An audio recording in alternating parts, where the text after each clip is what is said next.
Mike Radich here, and I'm now joined on the phone by MMA Veteran Jesse Brock. Jesse, how are you? I'm good, how are you? I'm doing good. Jesse, let's go back to before you started mixed martial arts. Let's go back to your wrestling days. How old were you when you started wrestling? Third grade, I think. Pretty young. Did you play any other sports through middle school, high school, any other sports besides wrestling?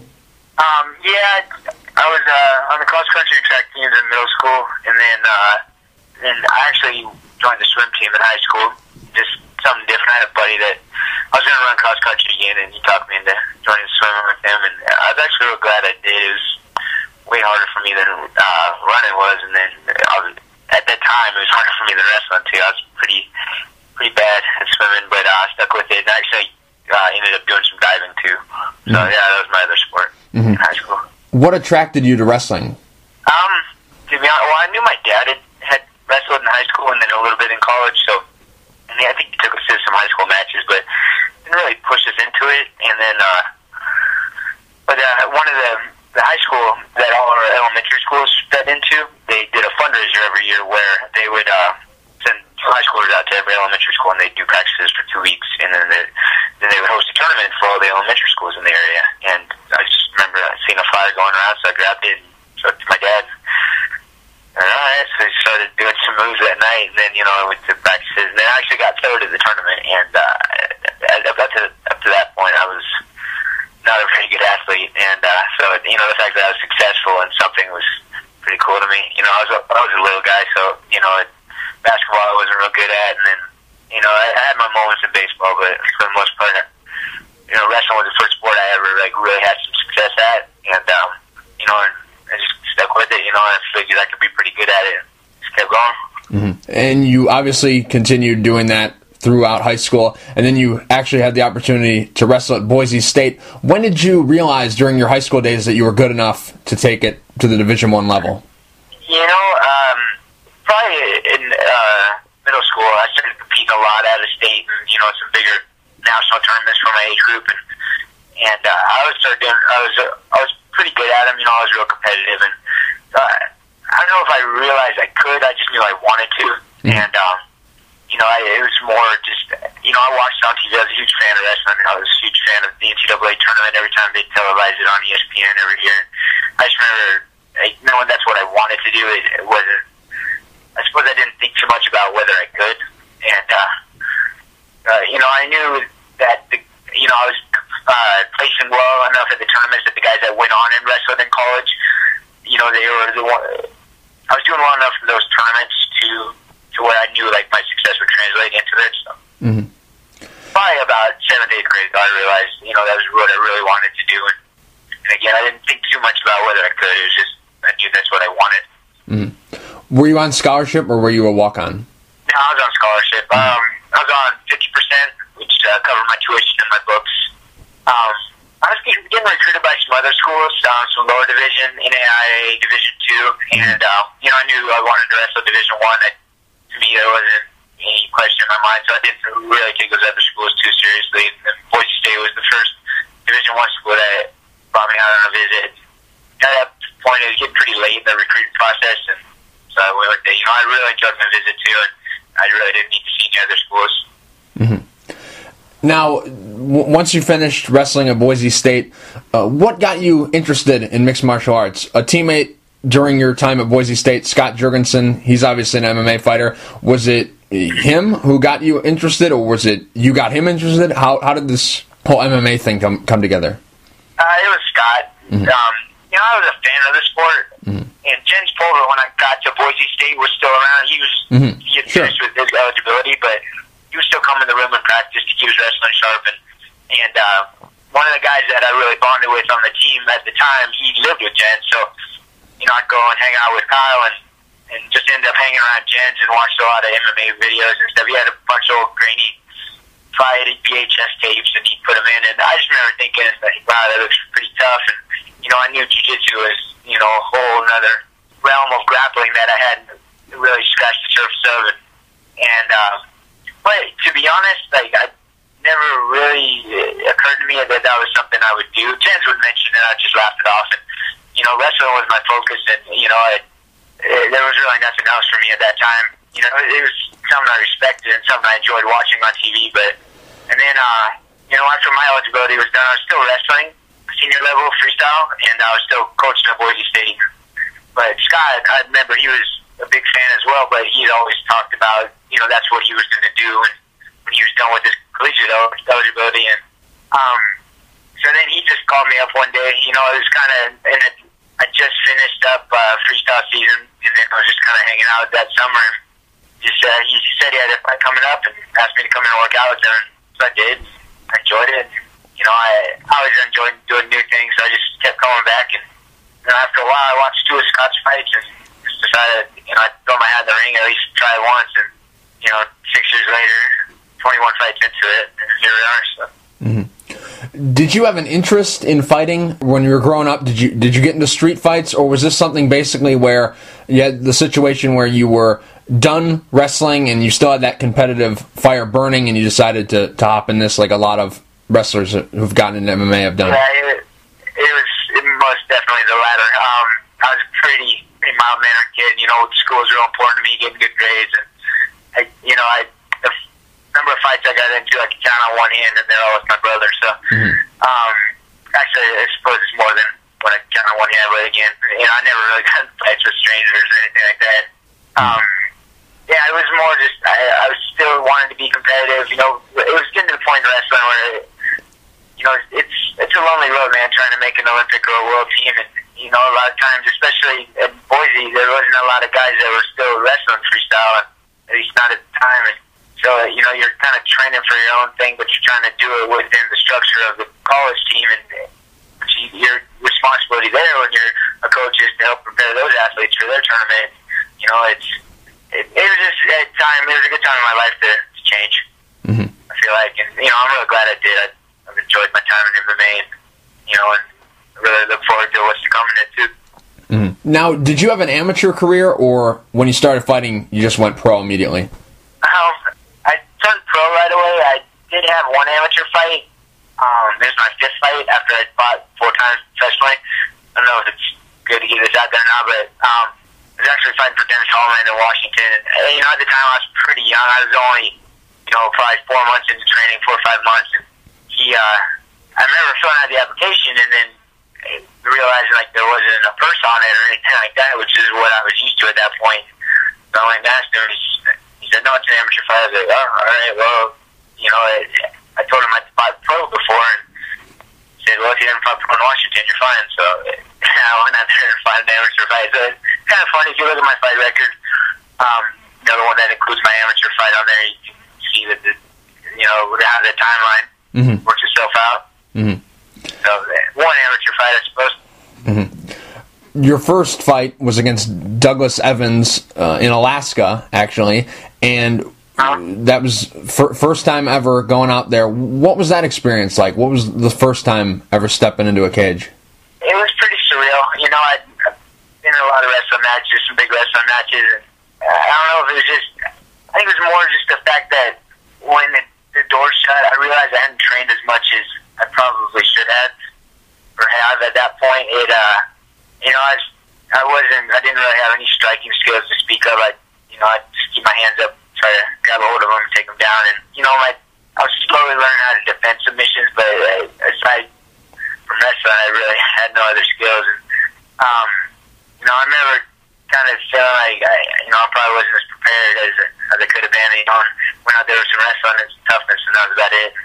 You know, Doug was a pretty good wrestler in his own right, too. And, I actually competed against each other growing up in Alaska.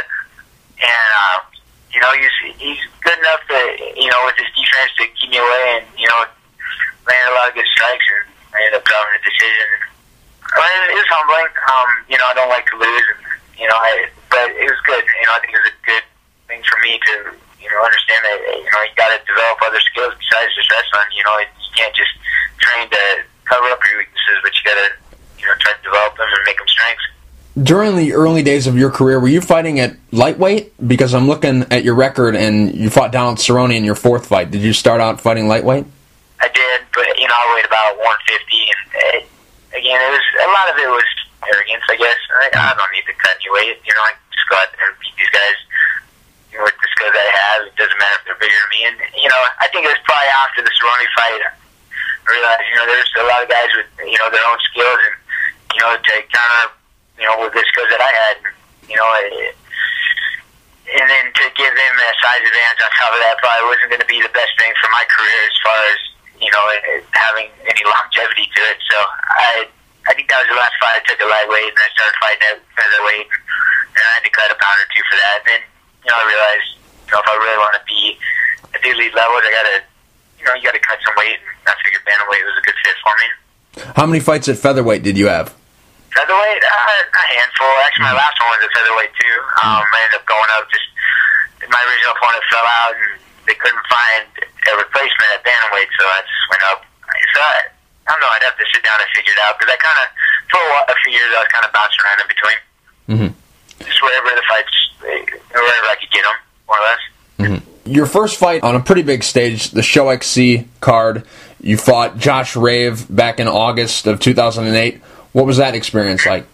It's good, man. You know, at the time, I'd been to two of Scotty's WC fights, and, you know, we were managed by the same people at the time, and it was just nice to get out there. I was kind of bummed I never got to actually watch the fight. You know, Elite XC folded pretty soon after that, and with all the, you know, all the video from it. So, but yeah, it was good, man. You know, it was nice to be around, you know, some bigger names that fought on the card, and you know, at the time I was real excited. You know, I knew if I performed well that, you know, there's a chance I could fight for him again. And I was actually the last Elite XC card that they were promoting. It was like Eddie Alvarez was supposed to fight Nick Diaz, rather, and then like Hector Lombard was on it, and that was the fight. I was supposed to fight Chris Carey also on that card, and we're just in the process of putting the contract together. And then I got a call from the manager at the time, and he told me that the whole promotion went bankrupt, and it was kind of a bummer. So, you know, since then I've just been trying to get back to that point, I guess. Yeah, I remember that card. LEXC and Night of Champions, Robbie Lawler versus Joey Villasenor too. I remember that. Yeah.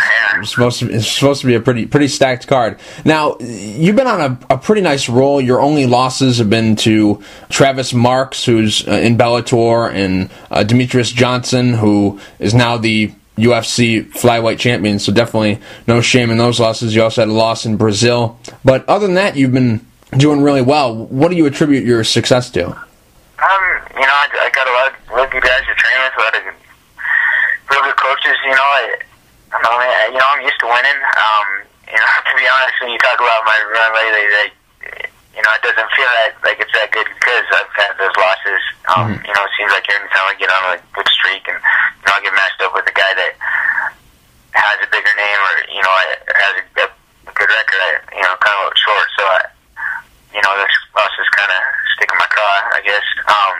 You know, I knew that last one in Brazil would be a good opportunity. The guy had a good record, came from a good team. You know, at the time he was signed with Dream, and just, you know, he's big, man. He's the biggest bantamweight I've ever fought, and you know, just couldn't quite get him to the ground. And I struggle with southpaws too sometimes in the stand-up, and, you know, the fact that he's real long, and, you know, just made things difficult for me. I definitely didn't fight my best. I don't know if travel had something to do with it. You know, not having Kid Cope with me, who, you know, been in my corner the last 3 or 4 fights before that. You know, I think that kind of threw me off a bit too. So, and, you know, I still think I won the Marks fight, but, you know, that's in the past, I guess. And then, you know, obviously against Demetrius, as a stud, you know, he's got a lot of skills, and, you know, I definitely wasn't prepared for, you know, fighting a guy like that night. So. You had a fight back in January of 2011 against Tyson Nam. How do you feel about your performance in the fight, and what are some memories of that one? Man, it was actually one of the fights I'm more proud of than any.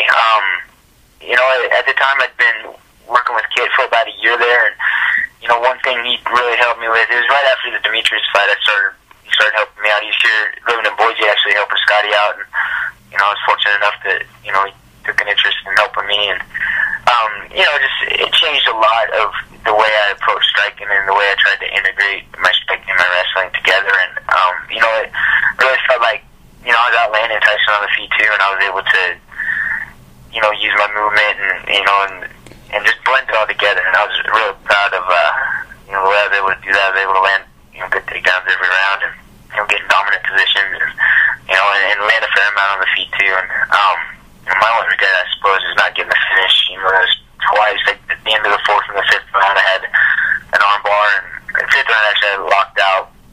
But I didn't get it till like the last 10 seconds. And, so yeah, it was a really good fight for me. It's one of the fights I'm more proud of, and he's obviously been on a real good roll since then, and he's obviously made a lot of improvements as well. So if we were able to fight down the road again, it'd be a good one. Right. That was for the sport fight bantamweight title. Is that your first title bout, or do you have some other ones? That's my first one. Yeah, I think so. I was going to remember. Yeah, it's my first. Mm-hmm. Are there any plans for you to defend that? Because it's been, well over a year. You have to ask Sport Fight that. We've had some discussions every time my manager now, Alfred, with Fight Pass. He's always talking to Aaron over there, and every time they have a card coming up, Alfred's kind of in his ear about it. And that's tough. I understand the way it is now, for regional promotions. And, obviously they're one of the better ones, but, you still have a budget that you have to stay within. And, being an out-of-state guy, sometimes it's hard to, get people to want to come and buy tickets for that. If you got an out-of-stater as the headliner, and I wouldn't think it would be that hard, but, that's just not my business, so hopefully one day. Combat Fitness, that's your gym. How long have you guys been in business? Boy, we opened it in June, 2007.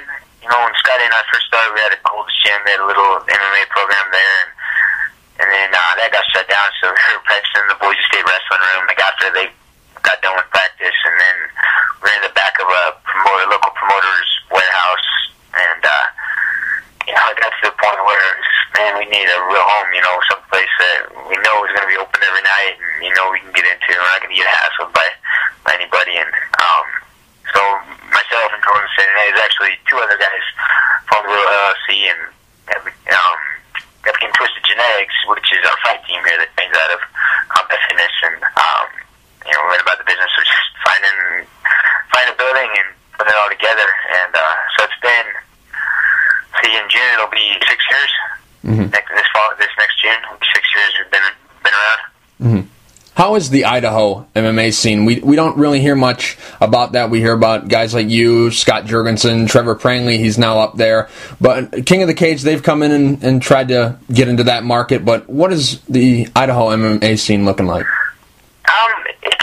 me, it's pretty strong, man. We have a whole crew of amateurs here, and I think the biggest issue right now with Idaho is that the amateur scene is really strong, and there's a lot of amateur opportunities, but the pro opportunities don't exist. So there's really not much of an incentive for these guys to turn pro. There's been issues with promoters paying them with ticket sales and stuff like that, and so the amateurs are able to make money too, and they get promoted they're UFC champions around here, and it's great for them, but at the same time it kind of kills the pro scene, and ultimately that's most of these guys, that's their goal. And so there's a lot of talent, man. We've got a ton of really, really tough amateurs, guys that push Scott and myself and all the other pros here real hard. And I think it's just a matter of time. I think if we had a real good pro show around here that guys like myself and some of our more experienced pros can fight on consistently, when the out-of-state opportunities aren't there, it just do more to raise everybody's profile.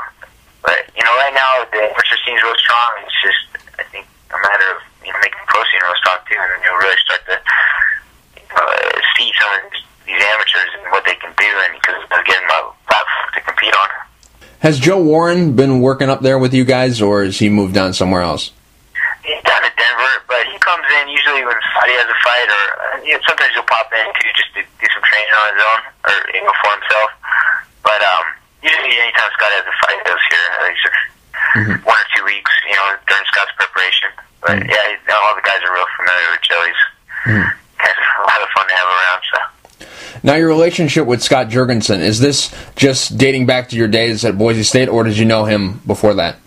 No, we actually grew up in Alaska together. Oh, I see. I'm born and raised in Alaska, and Scott actually moved there from Utah when he was in 8th grade, and he was a sophomore in high school at the time, and he moved into our area, so we were teammates on the same freestyle club, and up in Alaska, there's a shortage of good training partners, so you find one, you keep them pretty close. So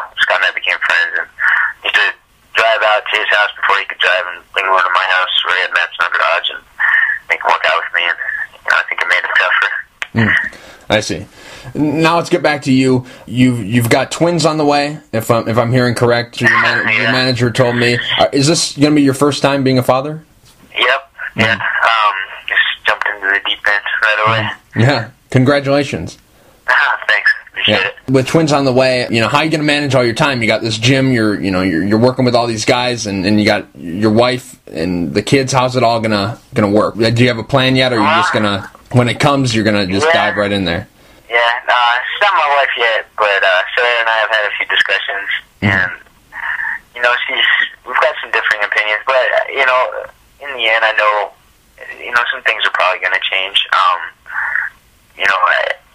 I hope I can continue to compete, but once those little guys are born, who knows? All bets might be off, and I'm not going to want to be away from them as much as now. I tell myself I can be, and I don't know, to be honest. I hope to be able to do it all still, be with our fighters and, help my gym run successfully and, and still be able to make time for myself to train and compete. But right now, I don't know, to be honest. I'd like to get a fight or two before they come in May. But after that, like I said, that's probably going to be off, and I'm just going to kind of be taking it as it comes, man. It's what everybody's telling me that has kids is you can't really prepare for it. The change that you're going to experience, you kind of can, but you really can't. Until they're here and you see them and you're holding them in your arms, and so I don't know, man. Yeah, stick with me back in May. I'll let you know how everything's going. Okay. Now, you were out for an entire year. You had the fight in Brazil. That was in August 2011. Then you had a fight for Rage in the Cage, August of 2012. Why the long layoff? I don't know. I was trying to get fights at the time. Mike Gogan was helping me out. I signed with him shortly after I fought over there in Rio, and he was working hard, and I know he's making calls, and it's just tough. I think I'm kind of in that tricky spot where I've got a lot of experience, but I'm not fighting at a bigger show yet, and most of the guys that have had my amount of fights, and I have a comparable record, are usually fighting Bellator or UFC or some of the other shows, and I don't know, I'm just not quite there yet, and so it becomes tough to match me up regionally, because these are shows that are like a lot of up-and-coming amateurs build their record on, and the guys are just being careful. Everybody, especially like to get to the UFC, everybody wants that nice record, and wants to be on a decent win streak, and I'm not an easy fight for anybody, and I don't know, man. I think guys are just being careful, and I can't say I blame them. I understand the business, and you got to do what's best for you. So it was tough. I just had to. I did a lot of jiu-jitsu tournaments. I had to just find ways to keep my competitive edge, and and I tried to just enjoy training. And it's one thing I had to tell myself is just learn to enjoy the process of getting better. And not necessarily in the context of just a competition, but just bettering yourself as a martial artist, and and in my case, trying to better myself as a coach too, because I spent a lot of time cornering and coaching fighters. So it definitely wasn't the most enjoyable, but I've got some good in it too. Mm-hmm. Now, going forward, what exactly are you looking for? Are you looking for a big name opponent, or are you just happy with fighting anyone, and as long as you're getting paid, that's good enough for you? I definitely like a bigger name. Somebody that is going to get me noticed. My goal is the UFC. Sure. Any competitive person is, or that will be their goal. And they know. I know Sean Shelby knows about me, and a lot of those guys. And I've had my opportunities to beat some guys that the UFC was looking at, and I wasn't able to do it. So I understand me. I got to just keep getting out there, and eventually I'm going to get that W that's going to get me noticed, or there's a couple of W's, and hopefully I get a shot. And so going forward, both, I guess. With Davey's on the way, I definitely would like to be able to make some extra money.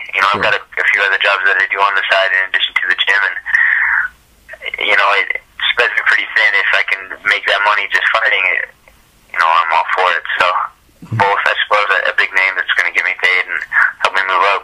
Mm-hmm. Did you try out for season 14 of The Ultimate Fighter? That was the bantamweight and featherweight season. The Michael Bisping, Jason Miller, they were the coaches. Did you try out for that? I did, yeah. Myself and Matt May, he's one of our featherweights here. we actually went out and worked it real well. We made it to the first interview. I guess we made, the grappling cut and then the striking cut, and then I guess we didn't make it past the first interview. I know kind of what my personality is, and I had a feeling I might not play the best on TV, and I tried to I guess be more outgoing, but sure. At the same time I know you can't fake it out there. People see that, and I'm going to be true to myself and who I am, always. So I was a little disappointed. I saw there's a guy I grappled against that made the show Delorme. We actually did a little grappling match together, and neither of us got a submission. I ended up getting out on him, and then Dana called time. So I think I would have done really well if I made it. I know I would have done really well. So if they ever do it again, I'd keep checking. Right. And the other weight classes are pretty boring to me, so right. I haven't watched the season since then. Right. That was going to be my next question, but moving on. There's so many opportunities out there. It's just surprising to me that a guy like you with a good record fought some good guys, beat some good guys. It's just surprising to me that with all these shows that are starting to dedicate to the lighter weight classes, it's not like what it was 5 or 6 years ago, where featherweight, bantamweight divisions were pretty much rare to have them on a card. But with all these opportunities out there, how have you been able to stay sane when you're seeing probably guys that maybe you have more credentials are fighting on an Access TV, fighting on some of the Bellator cards? Does that even factor into your thinking?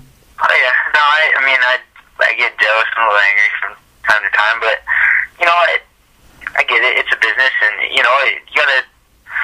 It helps to have a colorful personality. I'm not the kind of guy that's gonna jump off the page at you necessarily. I think I'm pretty entertaining, but you gotta get to know me a little bit first. And again, like I said before, I just try to, especially this last year has been pretty trying as far as that goes. Just stay positive and try to enjoy the process of just getting better as a fighter. And enjoy training, enjoy being around my teammates and and the athletes that I help coach. And just trying to better myself as being a fighter and a coach. And it definitely isn't easy. You just have faith that it's going to work out, man. My college coach used to tell me that good things happen to people who work hard. Sometimes you just got to wait longer than others. And but that's kind of where my belief has been. I feel like when it does happen for me, it's going to be that much sweeter. I'm going to appreciate it more. I'm going to cherish it more. I'm going to work harder to stay there. Looking forward 5 years from now, where do you see yourself? Well, hopefully raising 2 healthy boys, or a boy and a girl. But financially stable, owning my own home. Maybe Sarah and I will be married at that point, and hopefully being a good husband as well. I hope our gym's still prospering, and I hope to be in the UFC, man. If I get there, I hope to retire there, and so that's when I envision 5 years from now. That's where I am. Jesse, real quick before I let you go, and again, thank you for being so generous with your time. I really appreciate it. But real quick before I let you go, do you have any sponsors you would like to thank, and is there anything you'd like to say to the fans? Absolutely, yeah. So our sponsors, I better thank my manager first, Alfred Benson over at Fight Path. The guy's been hustling real hard for me, and getting my name in front of people, and it's going to pay off eventually. And I appreciate all the hard work that he puts in. And Dr. Baker over at Prehab, he's my chiropractor. He does, just takes care of my body, keeps it functioning as well as it can, and I appreciate all his time and effort. Also, AMRAP Nutrition, Ron Slavic, they have a company here in town that's putting out great products, and I've been fortunate enough to catch his eye as a sponsored athlete, and I'm really enjoying what he's doing for me now. And as far as the fans, I definitely need to step my Twitter game up. If anybody wants to follow me, it's just at Jesse Brock MMA.